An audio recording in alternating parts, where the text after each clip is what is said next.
bonjour, je suis Fabien Autrel, je suis ingénieur de recherche à l'IMT Atlantique sur le site de Rennes et je travaille au sein de l'équipe IRIS sur des sujets portant sur la sécurité des systèmes d'information et en ce moment nous nous intéressons plus particulièrement à la sécurité des systèmes industriels.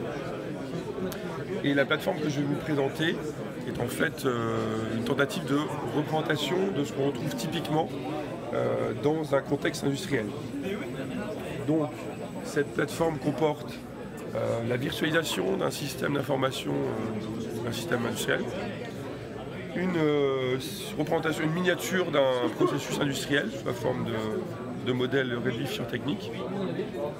Ces modèles étant asservis par des automates de la marque Cruset, que l'on retrouve dans plein d'applications industrielles actuellement, bien qu'ils commencent à dater un petit peu. Donc le but de cette plateforme est double.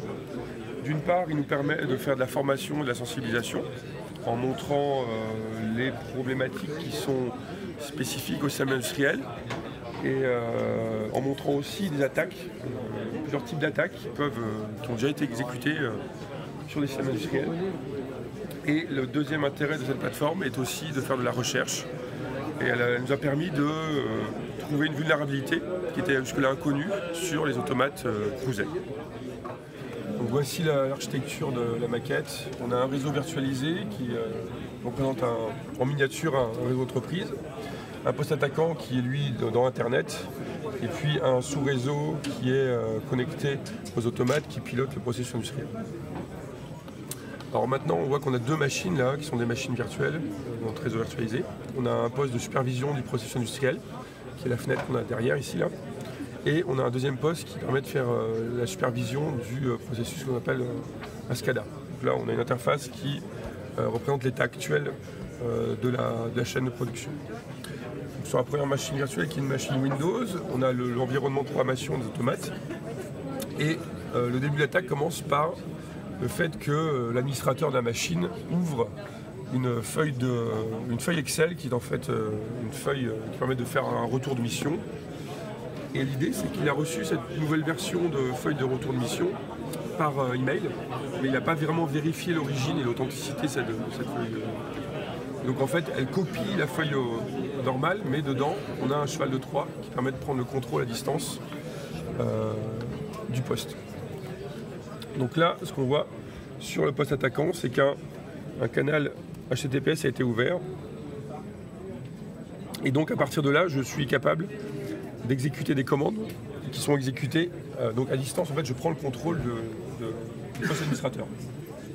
Donc la première chose que va faire l'attaquant, c'est qu'il va scanner le réseau de production pour découvrir les automates qui s'y trouvent. Donc là, on voit qu'il trouve 3 automates. Donc il arrive à déterminer la marque de l'automate, le modèle, ainsi que la version du logiciel qui est embarquée. Donc à partir de là, il va être en mesure de commencer à planifier son attaque et par exemple faire des recherches sur les vulnérabilités potentielles de ces automates. Donc nous, on a trouvé une vulnérabilité qui était inconnue jusque-là, qui se situe dans le module réseau de ces automates et qui permet de faire une attaque du type déni de service.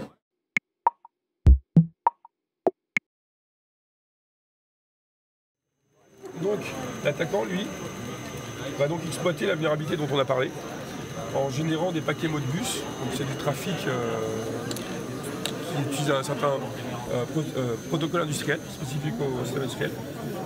Et en continu, on va rendre indisponibles les modules réseau. C'est parti.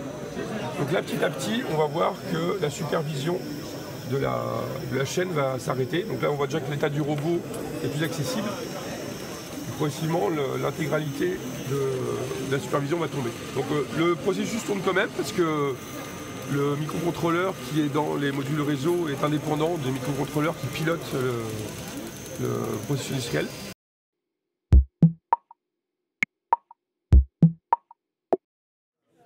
Elle peut être bloquée par le pare-feu que nous avons installé dans notre maquette, c'est ce boîtier-là, qui est fait par la société StormShield.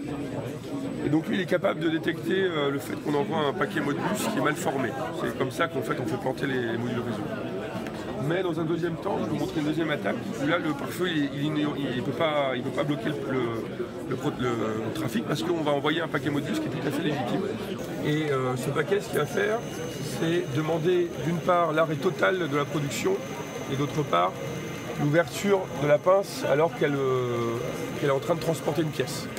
On va attendre qu'il y ait une pièce qui fasse le tour et on va envoyer le paquet.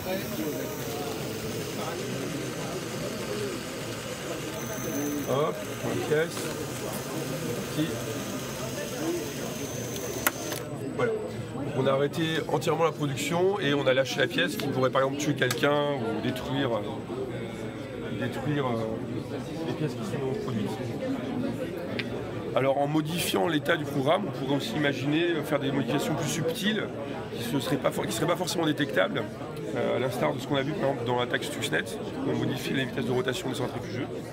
On pourrait par exemple augmenter le temps de presse ici, de manière à abîmer les pièces produites, sans que ce soit forcément facilement repérable.